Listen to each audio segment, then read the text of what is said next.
Get to the movers. Yeah. All right. Another day, another strategist cutting his S&P price target. Ed Yardeni lowering his best case target, saying President Trump's tariffs have heightened the risk of stagflation. You can see here, it has dawned on us that President Trump's tariffs aren't negotiating chips. They jeopardize U.S. inflation and economic growth. Let's take a deeper look with Bloomberg's Alex Semenova. Alex?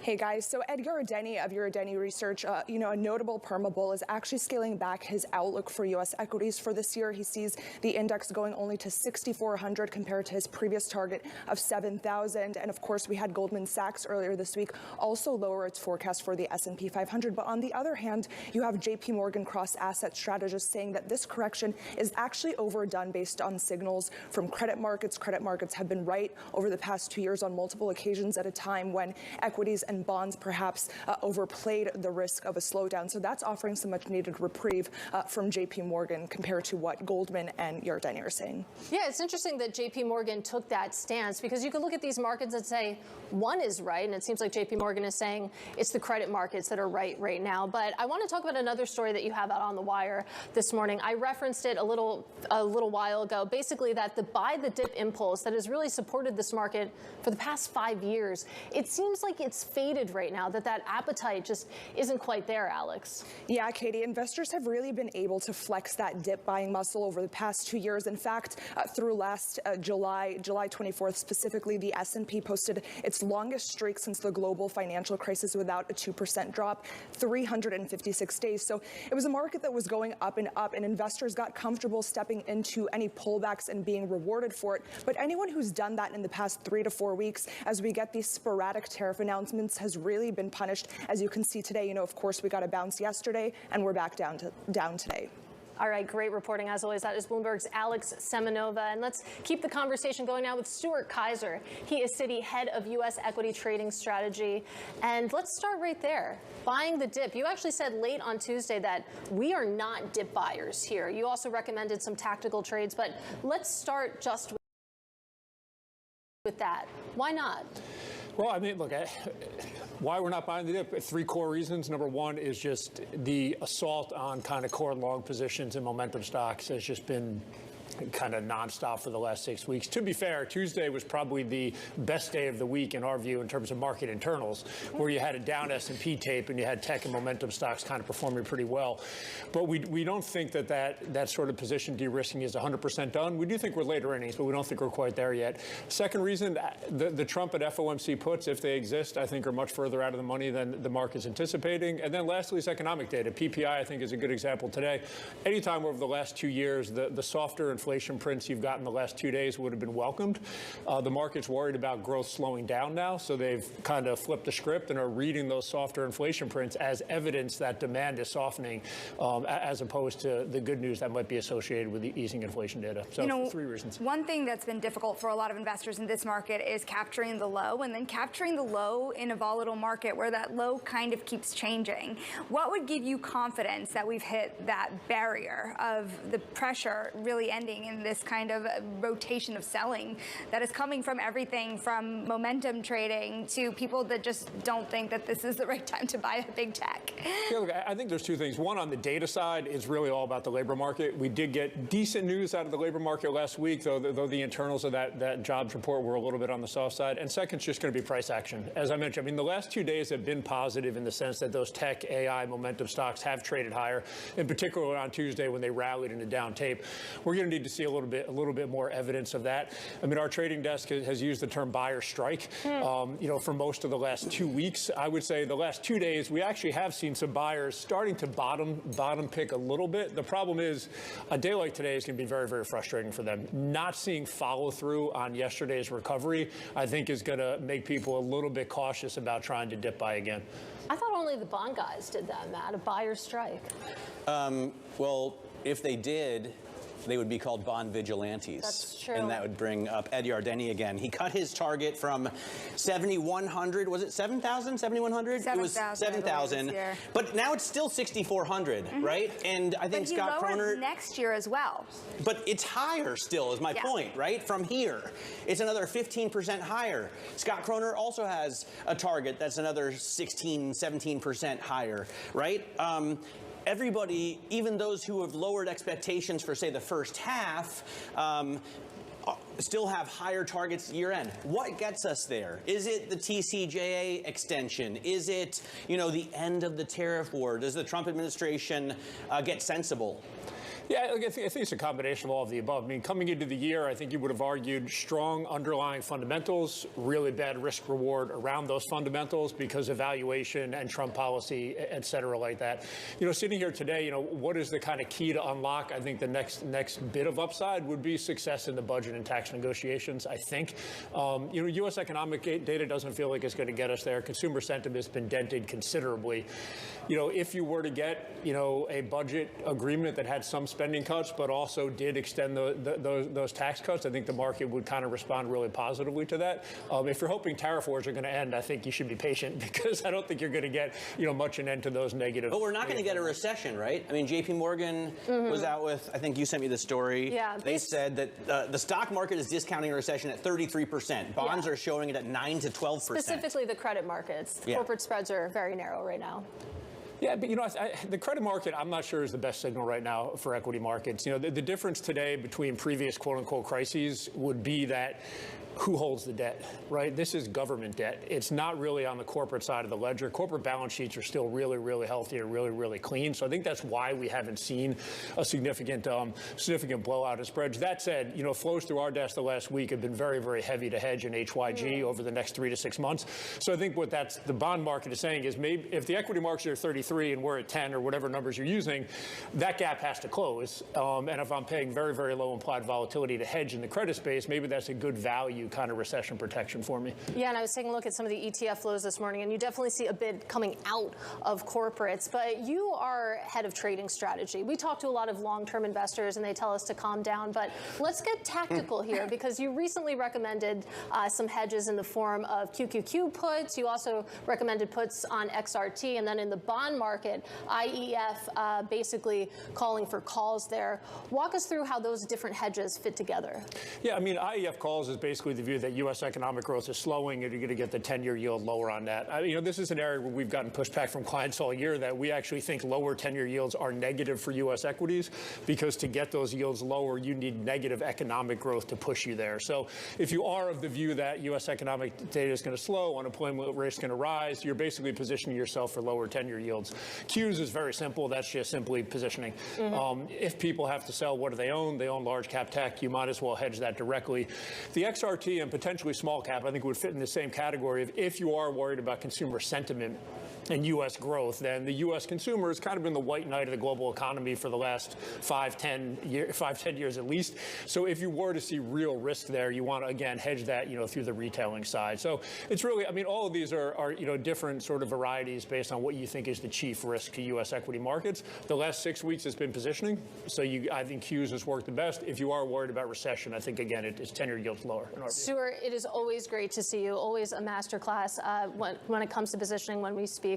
Come back soon. That is Stuart Kaiser of Citi. I do want to go back to Intel because we've really seen momentum pick up just as markets open. Intel shares jumping 18% at one point. That would be the biggest one-day gain since March 2020. We've come off that level a little bit, but still higher by 16.5%. I just want to pull up a year-to-date chart of Intel versus NVIDIA. I know that I'm going to have a lot of people, maybe Matt Miller included, telling me $100 billion company. To zoom out, but you take a look at this reversal in fortunes just in the early months of 2025. Intel up 22%, NVIDIA down 13%. I don't think a lot of people saw that coming. Yeah, the PE still, though, is the ratio that we should watch at in a market that is now looking at valuations. What's interesting to me, we did this with Starbucks. How much money? Wait, what is the PE? I'm looking at 39 on NVIDIA. Right, and so the On estimated Intel? PE, we don't have it on the Bloomberg terminal. I'm wondering it's because of the earnings story that they have there. I what see they're actually 50 as posting. the estimated PE on Estimated, Intel. right. Yeah. And so, yeah, price to earnings ratios here correcting. But another point I want to make out is Lip-Bu-Tan, $16 billion man. That's how much has been added to NVIDIA's market cap, not NVIDIA, Intel's market cap just this morning on the heels of that pretty stunning rise. Making it a $100 billion company. There you go. Compared to what for NVIDIA?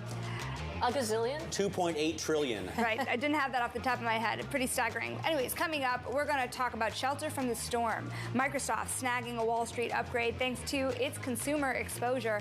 Details on Top Calls next. This is Bloomberg.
All right, welcome back to Open Interest. Taking a look at stocks accelerating to the downside right now. The S&P 500 now down 0.4%. A lot of interesting action when you take a look at the NASDAQ 100 down about 0.7%, even with this huge rise that you're seeing in Intel. Its biggest day since March 2020, not helping out the benchmark right now. It's the small caps, actually, that are still outperforming for the day. Very small gains, but that's all you need in this market. The Russell 2000 up about 0.1%.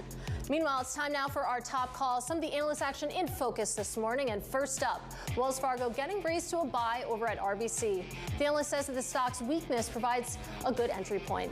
Next up, we have Microsoft getting raised to a buy over at D.A. Davidson, with the analyst saying that it has the least consumer exposure compared to its big tech peers, making it best positioned for a slowdown.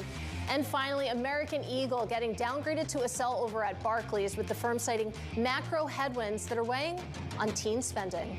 Now coming up, private capital firms under pressure. We'll speak with Goldman's Alex Blostein next in our Wall Street Beat. This is Bloomberg.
Wall Street more and more is adopting unmarked assets. Private equity, venture capital, private ABF, private credit. Those things aren't marked. Mark to market is what creates the need for honesty. And to me, the next big risk is, in this sea of subjectivity, in this changed environment, will investors really know what they own? Or does everything become Silicon Valley Bank and Lehman Brothers?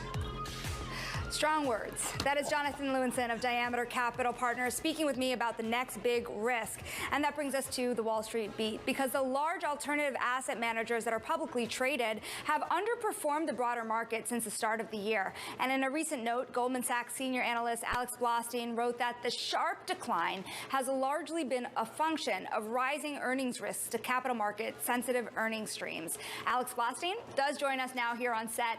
I mean, these stocks are just so reflective of me to how high the hopes were for an IPO and M&A boom that never seemed to materialize. We're almost through a quarter of the year. Right. Well, thank you for having me. Good to be with you. So you're certainly right. I mean, the stocks came in really heavy into the beginning of the year with expectations for capital markets recovery just starting to finally pick up.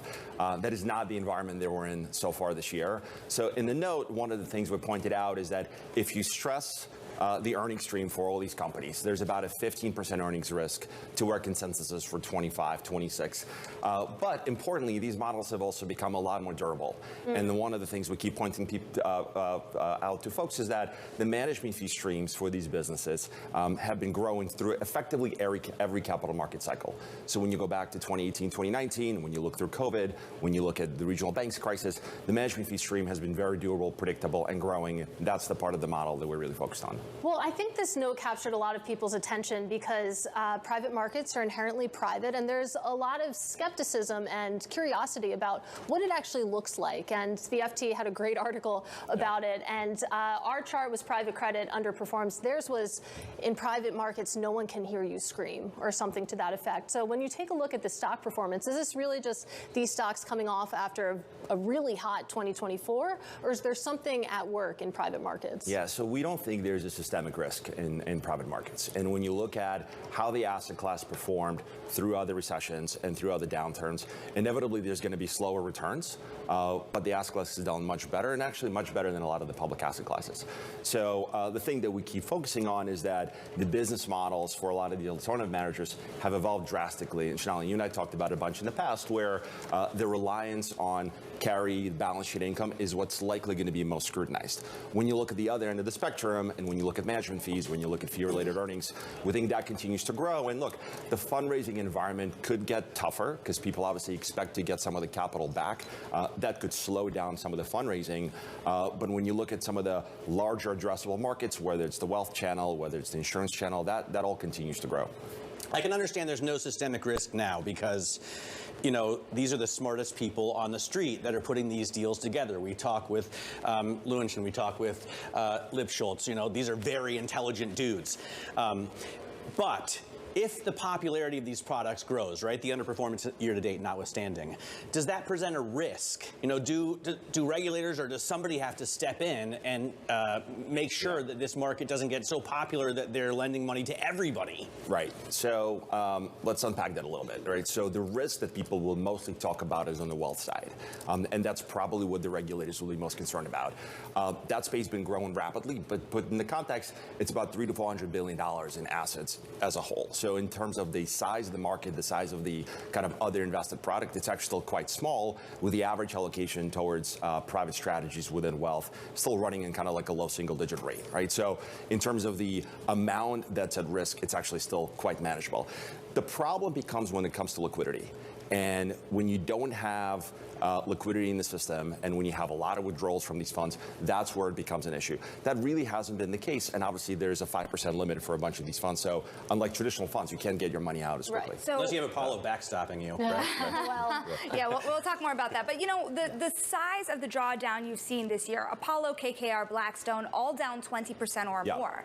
What does that say about how investors feel about the assets that they hold? There's a lot of question. You heard it from John Lewinson at Diameter about whether these marks are not keeping up to what you're seeing in the public markets. If you're seeing this much pain, could it be possible that you're not seeing more pain in the private markets? Yeah, I mean, listen, like, you will see more returns of compression in private markets if this continues, right? Obviously, these are not bulletproof strategies. There's always going to be a lot less volatility in the private strategy versus what you see in the public market. In the public market, you also have to deal with the dynamics of liquidity, right? Like if you get a lot of withdrawals from even mutual funds or ETFs, that's going to put pressure at a time where the banks might not be intermediating as much as they used to. So there's a lot of technical things at play as well between what you're seeing on the screen and the returns of some of these products. We have a minute left with you. You mentioned ETFs. I want to talk about the State Street Apollo Private Credit ETF. I'll actually be speaking with State Street's Anna Paglia at about 12 p.m. today about that. It's been live for just about 2 weeks. It's only taken in 2 days of net inflows, which is a little bit stunning to me, given that this product was so hyped. Is there anything to extrapolate out about demand from the retail crowd, from the wealth crowd for private credit from that? So to your point, still early days. I think the product is a little bit more complicated, a little more complex as well. It's the first kind of ETF and a private credit in one wrapper. So it's a bit early days. If we look at other strategies that have put up flows so far through the first kind of week and a half of March, they're still positive. So, you know, Blue Owl, obviously another really large player in wealth private credit, had really nice inflows in the beginning of March. So we don't really see that necessarily as a sign that wealth and retail is kind of pulling back from private markets. The ETF obviously is new and it's a bit complex, so that's probably takes a bit of time. Alex, awesome to have you here. I hope you come back and join us again. Alex Blostein there of Goldman Sachs. A couple of headlines here coming across the terminal. Number one, Oracle, according to the information, is the leading contender to help run TikTok, which is something that we were joking about only yesterday. And then the NASDAQ 100 falling now more than 1% to session lows. You can see markets are down across the board. When we come back, we're going to talk to Regina Mayer of KPMG. This is Bloomberg.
All right, 30 minutes into the trading day. Welcome to Bloomberg Open Interest. I'm Matt Miller. I'm Shonali Bassett. And I'm Katie Greifeld. And coming up in a Bloomberg interview, Commerce Secretary Howard Lutnick praises the UK and Mexico while blasting the EU and Canada for retaliatory moves on trade.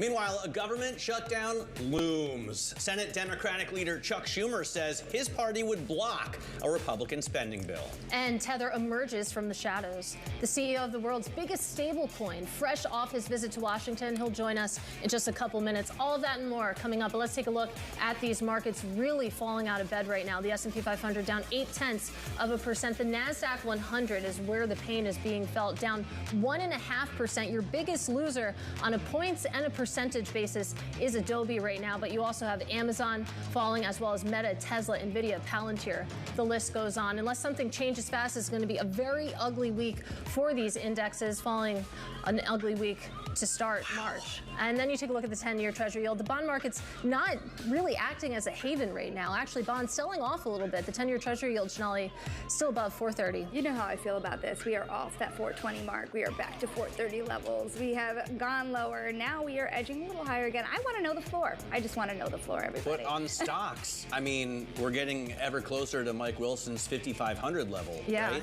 We're going to have to look for another support below that. Yeah, exactly. To look around the corner, we have to talk about that. Who was it that said 52? Do you guys remember? That was JP Morgan. JP Morgan, yeah. Exactly. So other lows to find, but we're also going to talk about what's happening in Washington because it's driving a lot of what's going on in sentiment. Of course, Commerce Secretary Howard Lutnick had joined Bloomberg Television earlier today, and he had blasted Canada's retaliatory measures against the U.S. tariff hikes and called the moves tone deaf. Take a listen.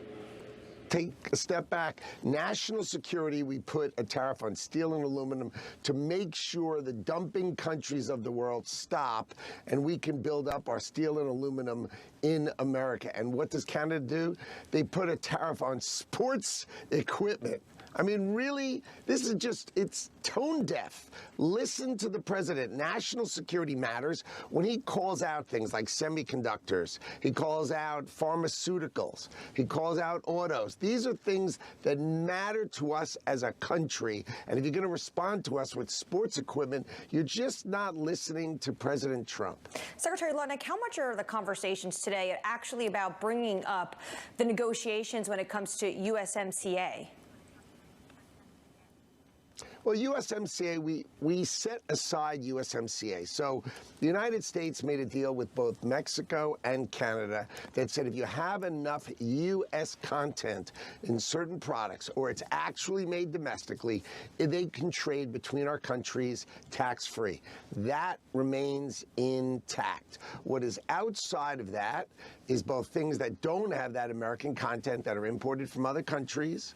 So that has a tariff on it. And now the president has said, look, there are certain topics I need to have us make in America. And steel and aluminum is key. I mean, we all understand that. So why not allow the greatest country in the world, who completely feeds Canada? Canada exists, completely feeds off of the amazing economy of the United States of America. Let us build up our steel and aluminum so that we can protect ourselves. And by the way, we protect Canada. I think Canada's got 60 planes. Oh, yeah, they're really going to protect themselves. They're the lowest investor in NATO. They totally rely on us, and yet they think they need to respond to steel and aluminum tariffs.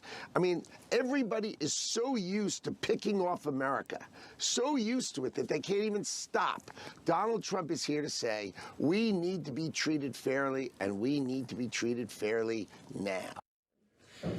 That was Commerce Secretary Howard Lutnick on Bloomberg Television just a bit earlier. And now we're getting some headlines out of Treasury Secretary Scott Bessent, who's speaking on CNBC. They're really flooding the zone here. Absolutely. They really are. Talking about the stock market, Bessent says that the aim is long-term gains for market American people. They're focused on the real economy, and they're not necessarily worried about 3 weeks of volatility. For sure. I mean, you're supposed to zoom out. That's what we keep saying, but not exactly helping sentiment in this market. market, of course, with the S&P 500 nearing correction territory, the NASDAQ 100 already there, apparently not ruffling the administration's feathers just yet. Yeah, I think I'm a little amused by this new timeline that Lutnick gave Surveillance this morning. This idea that Q4 is when the data from the Trump administration will start to show. Well, don't worry about Q2 and Q3, guys. Don't worry about it. But in terms of the markets, you have to pay attention to everything these guys say, because one comment from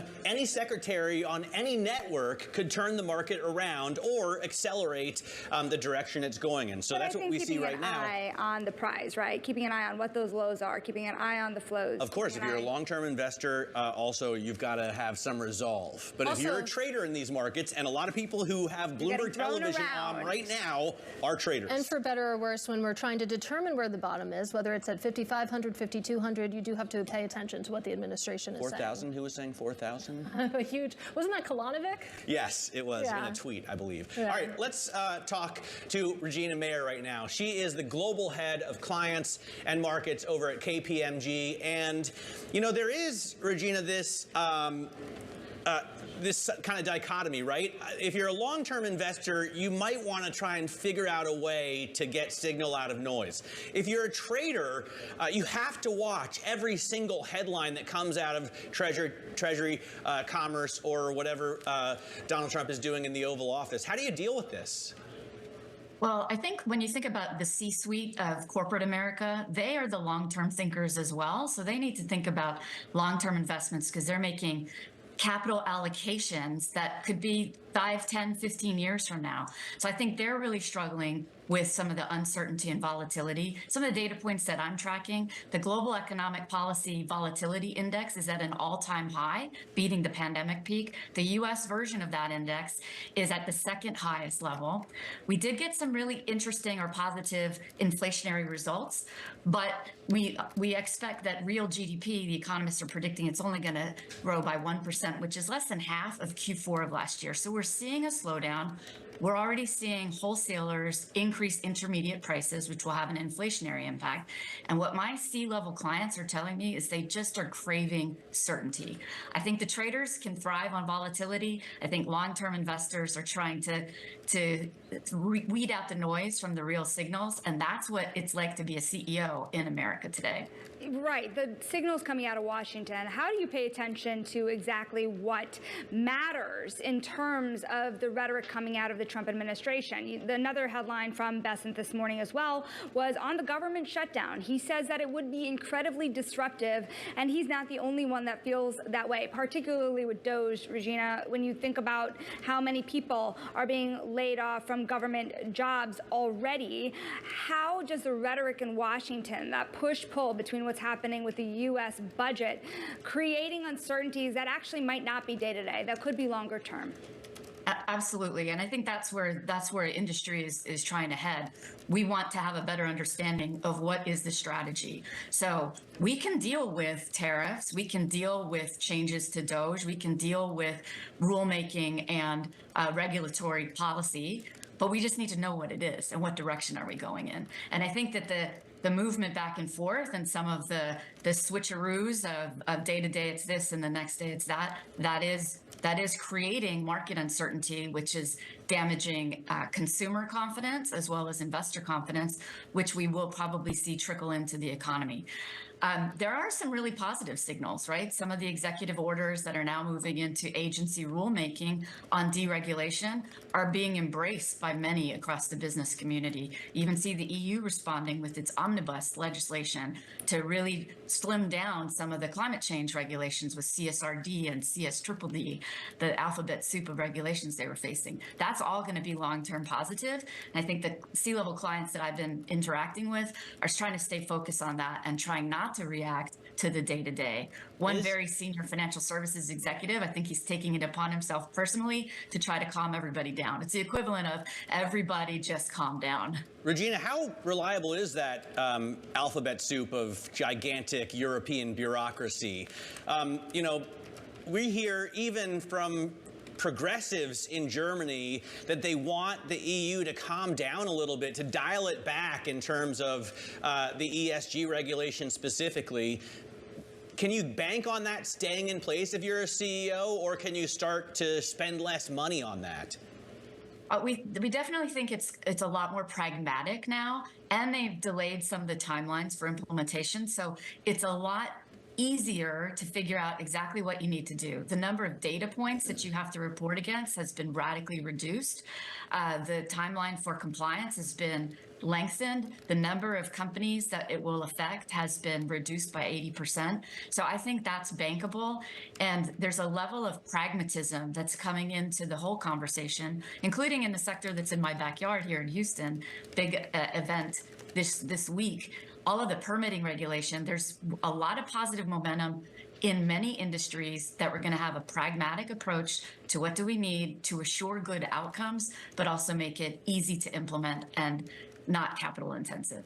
Regina, we thank you so much. Regina Mayer of KPMG, parsing through all that noise. And one thing I've been thinking about, Matt, is you were talking about that trader mentality. A trader at a large hedge fund pointed out to me the other day that one thing that's particularly hard for a lot of people that are navigating these markets is that still for most of their career, they've navigated either a one-way market with not too much volatility, with next to zero interest rates. And the last couple of years, let alone this one, has been one that has not been what's made their careers. Well, and we've heard from Joe Doe a couple times this week that the traders he talks to, of course, they're metals traders, aren't comfortable getting into this market right now. And they make money on volatility. They should love swings. But when it's too volatile, they don't want to get burned. It really applies to almost every asset class you can think of. We're talking about stocks, we're talking about commodities. You think about currencies, for example. I was a currency reporter for 2.5 years back when the dollar didn't move. There was no FX volatility. So there's a whole generation of traders who are learning how to handle like you mentioned, Sonali, two-way markets. And what I love watching, it's funny you mentioned that, it's like we're vibing right now because I have the dollar on my screen and just how much it's given up since November is stunning. Anyways, ride that volatility, I'm guys. looking at it, by the way, check it out. With the annotate button on your screen, you can go to the top of the chart and come down. We're down 4%, and that from just the beginning of the year. So Tell us, folks, if you're still long that dollar and how much conviction you have in that trade. Anyways, we'll talk more about it. Coming up, we're going to switch gears because the Senate Banking Committee, speaking of Washington, is set to vote today on stablecoin legislation. This is a big move in the world of crypto, so we're going to bring in the CEO of Tether, who has a lot at stake as lawmakers move to regulate the sector. We're going to talk to him next. This is Bloomberg.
get out of high interest, look at what's making headlines around the world. The U.S.-EU trade war is escalating. President Donald Trump threatening to impose 200% tariffs on wine, champagne, and other alcoholic beverages from France and the EU. The president said in a post on Truth Social today that he would move forward with levies if Brussels follows through with a tax on American whiskey exports. That measure was part of the bloc's retaliatory package against Trump's steel and aluminum tariffs that went into effect yesterday. Harley-Davidson also one that they want to hit. And President Trump's Middle East envoy, Steve Witkoff, is heading to Russia this week to present a 30-day ceasefire proposal to Vladimir Putin.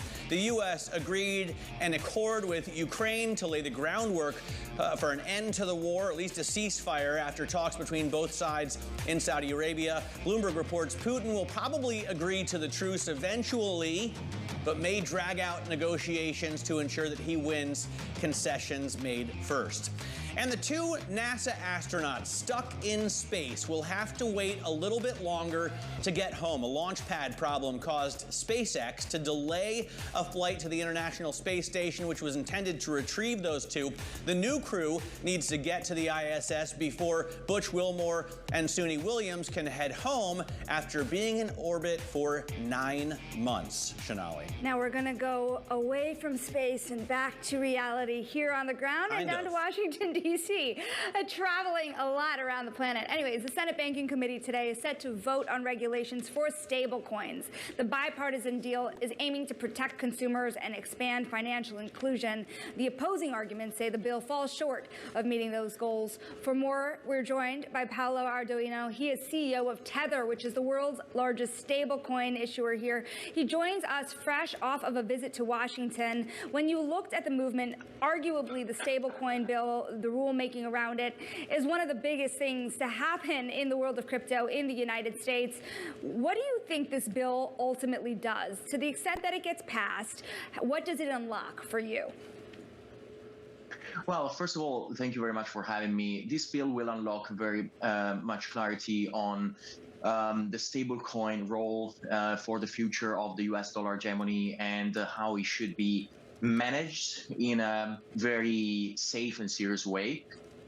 So we are very excited because, as you know, Tether is a company that created the stablecoin industry in 2014. We issued the first stablecoin that's called USDT, and we have the biggest user base when it comes to stablecoins. Across the world, we have more than 400 million people using USDT in emerging markets in developing countries, and we are growing at 40 million new wallets per quarter. So the fact that our technology is being now subject of huge interest also from the Treasury and the President himself, it's very important to us. We want to just make sure that we are heard because we represent the biggest use case for the digital US dollar represented by stablecoins in the world. And Paolo, while we're on the topic of Washington, D.C., you recently posted a photo of yourself at the White House. Were you actually in attendance at the White House Crypto Summit? No, I wasn't not in the attendance of the summit, but that was my first trip in the United States ever. And I'm very thrilled to be here, and I love the country. So, no, I had to do a little bit of photo taking around the Capitol. I get it, tourist stuff. I've taken a few photos like that myself, but I am curious, while you were in the vicinity of the White House, did you meet with any lawmakers? Absolutely. We have been having different meetings with lawmakers and the administration. It's very important that our voice is properly heard because, as I said, we represent the most important use case for the US dollar hegemony around the world. We build kiosks in Africa that facilitate the usage of USDT and so US dollars. We work with bodegas in Central South America. We are present with boots on the ground, building infrastructure for the US dollar from the ground up in all the emerging markets. And you know, the interesting thing is that there is Tether there, and basically there are the BRICS. And I believe that USDT in this moment is representing the last stronghold in support of the US dollar in the emerging markets, when everywhere else we're seeing a very big push for de-dollarization of the world coming from the BRICS nations. Paolo, I am pretty stunned to hear that you had not visited the nation's capital, let alone had more of a presence in the United States. I understand that there has been a fits and starts relationship, but you also have had a very strong relationship as Tether with the current Commerce Secretary's, I guess, former firm, now the firm he founded, Cantor Fitzgerald. What is your relationship still like with Lutnick and currently with Cantor as that relationship has been expanding? And what does that relationship give you in terms of insight into the future of crypto in this country? Well, our relationship with Cantor is very strong. We are very grateful to the fact that they onboarded us in a period when the past administration in the United States just tried to almost kill crypto, right? You remember Operation Choke Point 2.0 and the rest. And so Cantor took the time to have and do the deepest due diligence on Tether that is inimaginable. And they got comfortable with us. They decided to onboard us and allow us to keep all our treasury bills with them. So we are very grateful, and we work with them as partners because they understand the institutional space in the U.S. like no one else. Well, when it comes to the future of that relationship, Bloomberg News had reported that you were in talks with Cantor to join in on their lending partner, on their project, rather. Is that partnership still underway? Is that something that you might tack onto? Well, Bitcoin lending is very interesting to us and very important. I believe that there are huge opportunities, and joining forces between Tether and Cantor is the right thing to do. They know all the institutional borrowers, and we are the leaders in the space of tokenization on assets, and also we are among the biggest companies in the Bitcoin space. So it just makes sense. Paolo, I just wonder why you're based in El Salvador and spending time in Switzerland when you have a U.S. dollar stablecoin. You have a U.S. flag there on your lapel. Why don't you do your work out of the United States of America if the underlying asset is our dollar? That's a great point. But, the reason is that if you go outside the U.S. and you meet 1,000 people in the streets, and you ask them, would you prefer to hold the US dollar or would you prefer to hold your national currency? They will all choose dollar. So actually in the US, you have 15 ways to pay people around, right? You have Zelle, Cash App, PayPal, you name it, debit cards, credit cards. You can take loans out of credit cards. You have bank accounts. You have 95% of the population that is banked. Outside the US, there are 3 billion people that are called unbanked or underbanked. They don't have access to standard financial systems. They don't have any ways to pay, and they're desperate to have the dollar. Right. So as any company, you have to find your product market fit, and that is the unbanked for us. And we created a great business that is helping the United States buying back all the T-bills that we can. We have more than $115 billion in U.S. treasuries. We are 19th largest country. We are not a country, of course, and holding T-bills. Unfortunately, we have to leave it there. As you can hear, we're up against the clock. Really enjoyed this conversation, though. That is Paolo Ardoino of Tether. This is Bloomberg.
Welcome back to Open Interest. You take a look at markets right now. That sell-off we've been talking about lessening a little bit. The S&P 500 still lower, but coming back, especially when you take a look at the NASDAQ 100, now down just 0.3%. Now coming up, U.S. small business optimism falling to a 4-month low. We'll get reaction from the CEO of Xero next. This is Bloomberg.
Well, U.S. small business optimism falling to a 4-month low. The latest NFIB survey showing that business owners are feeling uneasy about potential tariffs. Owners indicated that they will pause investments as they assess the policies of the Trump administration. For more, we're joined by Sukhinder Singh Cassidy, the CEO of Xero. Xero provides financial tools to more than 4 million small businesses across 180 countries. Cassidy, also the former president of StubHub and the founder of Joya, so really a wealth of experience when it comes to the tech industry. But let's talk about small businesses and take the pulse here, because you take a look at the data and it seems like we're starting to see some trepidation. What are you seeing from your vantage point when you talk to your clients? Well, first of all, to come back to the data at hand, of course, you're seeing a decline, unfortunately, in overall confidence and an increase in uncertainty. And I would say right now, from a financial resilience perspective, what we see across our client base, I would say, is both strong financial resilience. And yet, I think that globally, this uncertainty is starting to affect how people think about managing their financial appetite and risk. And I would say, as you know, that's not just small businesses, that's all the way to larger businesses. But we have small business owners who are also consumers and, see what's going on in the macro. And are really kind of thinking about how they manage their financial capabilities through this period of uncertainty. You know, coming into this year, there was this perception that maybe tax cuts, other policies would help smaller businesses, maybe in a disproportionate way. But you can see between the optimism fading, as well as prolonged high prices in certain categories, there has been a lot of pressure on the small businesses in the United States in particular, but certainly even abroad if you think about those tariff pressures. So what is the difference? What are the unique challenges that small businesses are facing relative to large ones right now? Well, first of all, here's a big one: cash flow. Okay, so we talk about uncertainty about the future, and we talk about, of course, how they think about labor costs, inflation. Yes, we can say all businesses think about this, but the unique challenge that small businesses face is cash flow. You know, we've been running our own surveys for, almost all of Xero's existence across all of the countries in which we operate. We operate in, 8 large countries and 180 others, and what we find is consistently small businesses get paid late. And so in a period of growth, cash flows might be up and you may be able to manage that. In a period of uncertainty, late payments and cash flow is the single biggest problem that small businesses uniquely face. By the way, it persists. It's the #1 complaint our small businesses have across the world. The second, not surprisingly, correlated to you all, is labor quality and cost of labor. And then, of course, uniquely for small businesses, and this is where something like Xero comes in, it's how do you digitize and level the playing field, not just when it comes to cost of capital and other things, it's even access to technology. And we think our job is to help those small businesses manage payments, manage spend, thrive, increase profits through the proper use of cloud-based financial tools. Sukhinder, what about manufacturing? What about the supply chain? Obviously, this is part of Donald Trump's push. He wants to end, fentanyl coming across the Canadian border, but he also wants to bring production back to the U.S. And we have a great story on the Bloomberg Terminal by Daniel Taub about Electro-Harmonics, which is a New York-based maker of like wah-wah pedals that Jimi Hendrix used, that Nirvana used. And the founder, Mike Matthews, says, there's a great picture of him here, he just can't make his materials in the U.S. He's a small business. He has to continue to buy stuff from overseas. And he says, if you're a billion-dollar company, maybe you can move your supply chain, but for small and mid-sized businesses, can't do it. Well, I think you're hitting exactly the point that is correlated, earlier point on payments and payment flows. So to your point, if you think that small businesses are at a disadvantage in these areas, then supply chain disruption really has the potential to do two things that are very difficult. Number one, it increases the bills they pay out, very simply put, their spend to produce their goods. And on the other hand, if those same, supply chain disruptions lead to an increase in the cost of goods to their end consumer, demand can potentially get stifled. And so they get hit on the other end with higher prices leading to lower demand. So I think that this fear, we all hope that certainty will come. We know that businesses, big and small, like certainty, and we will see what happens in the global macro. We think our job, of course, is to help small businesses navigate this period, because cash flow management coming all the way back and financial literacy are more important than ever in times of uncertainty and disruption. I want to talk about the labor picture a little bit. There's a lot of questions over what this downsizing of the federal government led by Elon Musk will mean for the economy and for the businesses, the small businesses that you work with that also work with the government. Do you see any impact there?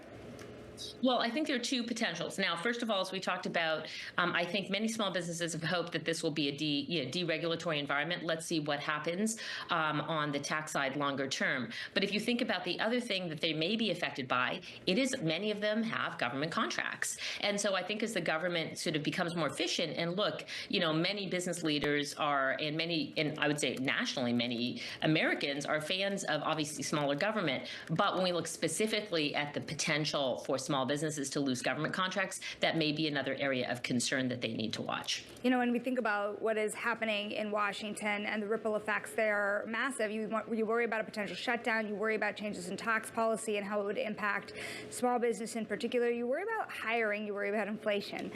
What does this mean? You mentioned cash flow a little earlier being a chief concern. Small businesses in the United States have typically and historically been the greatest source of job creation in the United States. How do these Washington-based inflows, or the decisions based in Washington that will impact flows, impact the hiring propensity for these companies that need to also spend money on other things? Yeah, well, look, they're two correlated but different points. First of all, if you look at the index, it counts labor cost, interestingly, as one of still the topmost concerns for small businesses. We know that this has been an ongoing concern since COVID, actually. So I'd say on the one hand, labor costs, I think, are very high. On the other hand, how much they can afford to hire will be directly correlated to their ability to, again, manage their cash flow and to demand. So I think you have two interrelated factors here. They're signaling in the index that really labor cost and the high labor costs continue to be concerned, and yet we may see an environment here where if uncertainty continues or persists, they throttle back spending in all areas, potentially including labor, particularly if there's not only supply chain disruption, but any pass-through of costs to their own consumers or buyers who then lower their demand. So look, all things to watch. What they, like others, are hoping for is certainty. What we hope to do always is help them manage through this period. We did it in COVID. We think it's essential that small businesses digitize, take advantage of this kind of tool set to really understand what's going on in their business and manage through these periods of uncertainty. Well, such an interesting look at the small business community, really the foundation of the American economy. Hope to speak to you again soon. That is Sukhinder Singh Cassidy, the CEO of Xero. Meanwhile, let's get a check on these markets right now. Still lower on the day, but less so. The S&P 500 off by about 0.4%. We were looking at 0.9% lower earlier in the session. Similar story if you take a look at the NASDAQ 100 with big tech off by about 0.8% right now. It's shaping up to be a very, very ugly week for these indexes, and the bond market, no help in your 60-40 portfolio, with the 10-year Treasury yield higher by about 2 basis points, back above 430 as we keep mentioning. Man, what is investing today? Anyways, we're going to look at stocks moving this hour with Bloomberg's Isabel Lee, because of course we're keeping some eyes on at least one particular high flyer in the market. New CEO at Intel, the market seems to like it. Shares are jumping as much as 18%. That's the most since March 2020. And there is a new CEO, Lip Bu Tan. So the 65-year-old Malaysian-born, Singaporean-raised executive will take the helm on March 18. So he's also rejoining the board. So what do we know about him? He's a former Cadence CEO, and he's basically just tasked to restore Intel to its former glory. Intel has been an industry laggard. It failed to jump ahead of its rivals, and Wall Street likes it. Bank of America upgraded shares to neutral. They said that he has a solid track record. Cantor also said he's a solid choice. Bloomberg Intelligence said he has a strong track record. So this is not usual for you to see Wall Street really embracing a CEO like that. And he's not no one really knows him outside of the industry, but he seems to be a really strong contender within.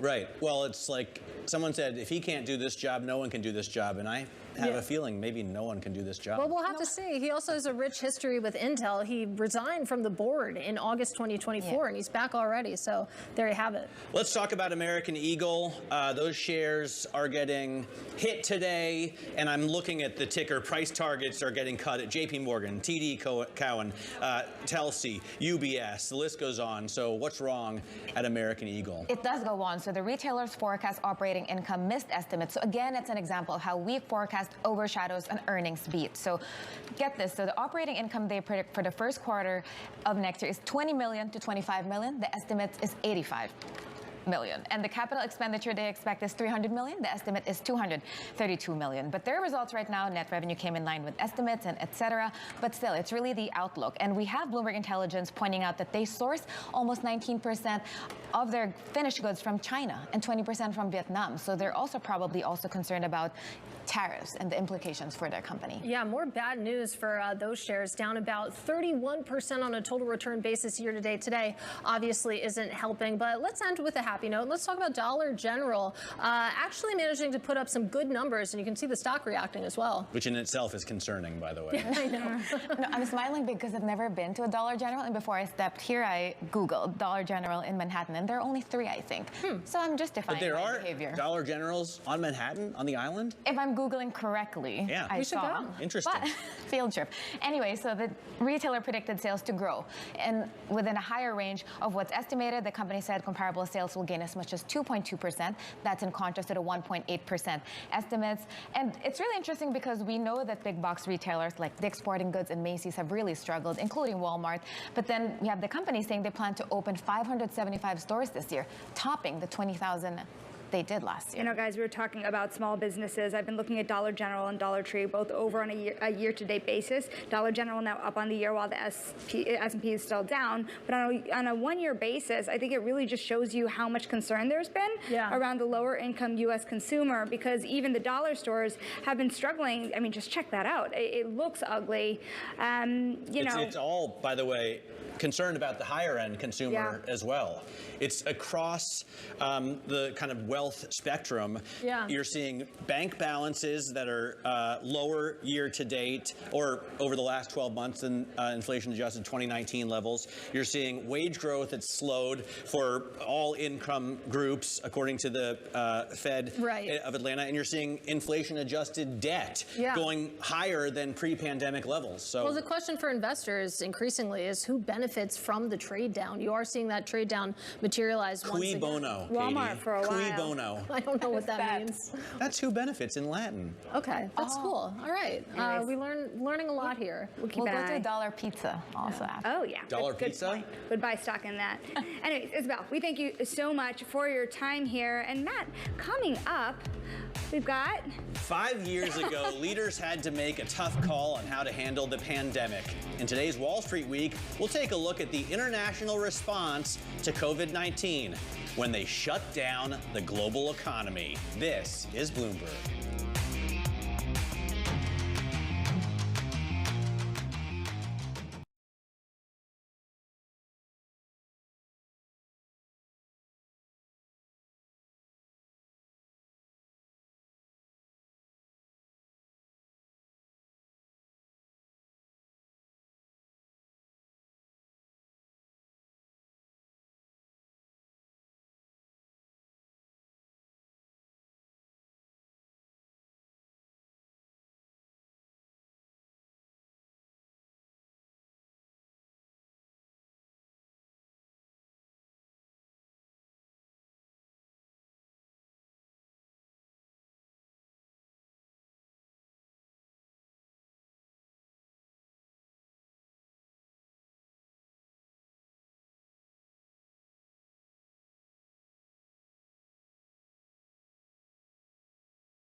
All right, it's time for our Wall Street Week conversation. And when COVID-19 hit 5 years ago, some countries implemented strict measures to stop the spread, while others took a softer approach. Bloomberg Wall Street Week host David Weston explores the international responses to the pandemic and how it impacted the global economy. As a Swede, I felt quite attacked and harassed during the pandemic, and both foreign friends and media constantly got in touch asking me, are you all crazy over there in Sweden? And we got it from all sides of the political spectrum as well. People saying that Sweden is a cautionary tale. I read that in the New York Times. And President Donald Trump at the time said that, look, Sweden is suffering tremendously. Hundreds of thousands of Americans would die if we do what the Swedes do. So we were basically not very popular at that time, and it felt like we had to defend ourselves. I think many people had a vested interest in explaining the Swedish model a failure before we saw the results. And the results, as it turned out, were better than expected. Johan Norberg is a senior fellow at the Cato Institute. His report on Sweden's pandemic response found that where models forecast a death toll of more than 80,000 by July 2020, Sweden had suffered fewer than 6,000 by that point. The other aspect is what the Swedish Public Health Agency said. Yes, we might have more cases and deaths early on in Sweden, but this will even out in the long run because no country can completely shut itself off unless they're a tiny island far away from everything. And this is exactly what happened. If you look at total cumulative excess deaths during the whole pandemic period, Sweden came out with one of the lowest excess death rates all over Europe, and less than half of the excess death rate of Britain and the United States. So I think in the end, when we look at the numbers, when we look at the data, I think even some of the opponents of the Swedish model would say that, yeah, we didn't risk people's lives. In fact, it worked out better than in most other rich countries. Half a world away, New Zealand took yet a third approach. It locked down its borders and implemented strict lockdown measures to avoid community transmission, suffering just 25 deaths from COVID in 2020. But it meant the country was effectively shut off from the rest of the world. Sharon Zollner is the chief economist for New Zealand at ANZ Bank. It was chaos when COVID first hit, of course, like it was everywhere. Massive uncertainty about what was going to happen. We saw a crash in business confidence. We saw monetary policy ease dramatically. And of course, we had the wage subsidies rolled out very quickly. Of course, inevitably, it was a bit slapdash. But I think probably the single biggest forecasting mistake we all made, the government, the Reserve Bank, private sector, was underestimating just how effective those wage subsidies were going to be. And that was David Weston on how countries took different approaches to handling the pandemic. You can catch Wall Street Week every Friday at 6 p.m. Eastern. Now coming up on this program, Shutdown Showdown. The Senate has until this weekend to keep the government open. More next. This is Bloomberg.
Funding the government should be a bipartisan effort, but Republicans chose a partisan path, drafting their continuing resolution without any input from congressional Democrats. Because of that, Republicans do not have the votes in the Senate to invoke cloture on the House CR. Senate Democrat leader Chuck Schumer there saying his party plans to block a Republican spending bill, leaving the door open to a government shutdown this weekend. If he can hold his party together. For more, we're joined by Bloomberg Balance of Power co-host Kailey Leinz in Washington, D.C. Kailey, I see that it looks kind of like John Fetterman has already jumped the aisle, right? So there must be other moderates who are going to vote for Republicans. Yeah, Democrats are in a really hard spot here, Matt. They don't want the government to shut down, in part because they're fearful of what that might actually give the Trump administration and the Department of Government Efficiency under Elon Musk if they shut down federal departments that might never reopen or not have an easy path to do so. That said, they also are very resistant to this particular continuing resolution and the areas in which funding will be pulled back, which is why Chuck Schumer, as we just heard there, is threatening not to allow this procedural motion, a cloture vote, through. 60 votes are required to do that. And of course, Republicans only hold 53 seats. So it would take a lot more than just John Fetterman to get to that 60 vote threshold. What Chuck Schumer is pushing for instead is a 1 month long continuing resolution that would keep funding through April 11th. It's possible that he and the Senate Majority Leader John Thune could come to an agreement where Democrats get an amendment vote on that particular measure, which of course would fail, and then agree to provide the votes necessary to invoke cloture and avoid a government shutdown. But really, a lot of this just comes down to the gamesmanship and the showmanship of Democrats wanting to show that they are resistant to what Republicans are currently doing in Washington. I mean, who are some of the key figures that you're watching in this holdover? Because ultimately, there are people who are watching market impacts, which is absolutely fair. Of course, if this tends to be something that brings things to the brink, we have seen issues in the past in markets. But what about the longer term view of the parties? Because people already have midterms on their mind. Yeah, 2026 is not all that far away, Shonali, and there are vulnerable senators who have to bear that in mind. Think Senator Jon Ossoff in Georgia, a swing state, who is going to have difficulty holding on to his seat. He might not necessarily want to be party to a shutdown, but there's other moderates as well who have suggested that they really don't want to be complicit in allowing the government lights to turn off, especially given the intensity of this particular environment and the concerns around the Department of Government Efficiency. Again, if federal workers are laid off or furloughed, there is a risk that their jobs may not come back based off of the way things are going right now, especially considering this coincides with today, a deadline set by the White House through the Office of Budget and Management under Russ Vought, as well as the Office of Personnel Management, which is essentially the government's HR department, for federal agencies to outline massive reductions in force. It's not clear exactly what those numbers will look like, but we could well end up in the hundreds of thousands of federal jobs that will be lost, and a shutdown would just add to this pain, especially regionally here in the D.C. area. Kailey, I have a much longer term question for you, and that is this government going to manage to extend the Tax Cuts and Jobs Act of 2017? Because I think there are a lot of people, bear with me, who would be better off with no more SALT cap than, 2% lower tax rate.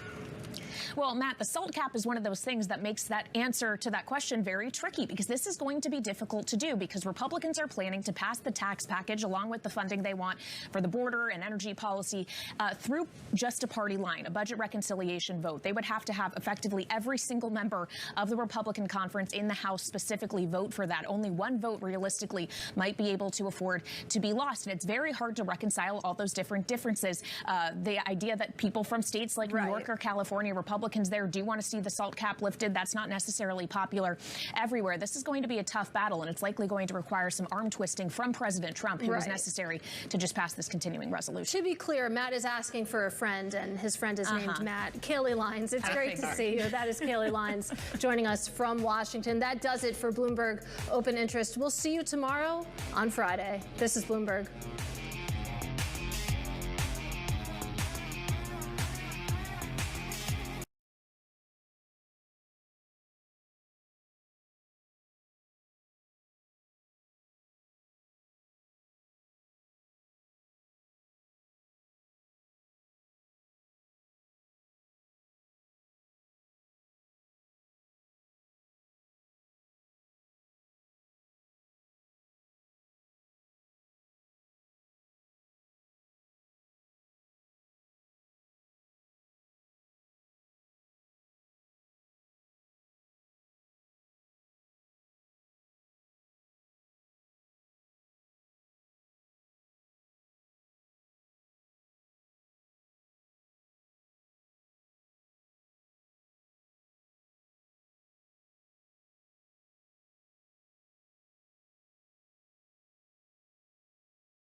From the heart of where innovation, money, and power collide in Silicon Valley and beyond, this is Bloomberg Technology with Caroline Hyde and Ed Ludlow.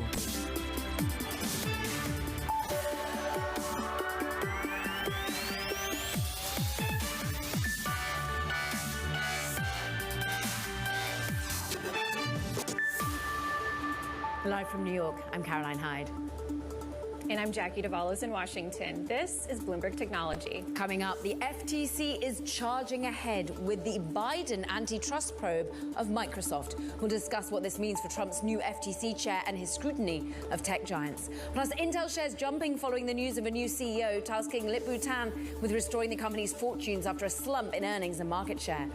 And a conversation with podcaster turned investor Harry Stebbings from 20VC on how 120 tech founders are joining his project to boost European startups. But first, to check in on these markets. And we erase yesterday's gains. The Nasdaq 100 currently off by about a percentage point. After yesterday, we got a bit of a reprieve and a push higher of more than a percentage point. Overall, we're once again filled with anxiety about US growth and about basically still selling some of your key winners, largely within the Magnificent Seven. Going to some of the individual movers.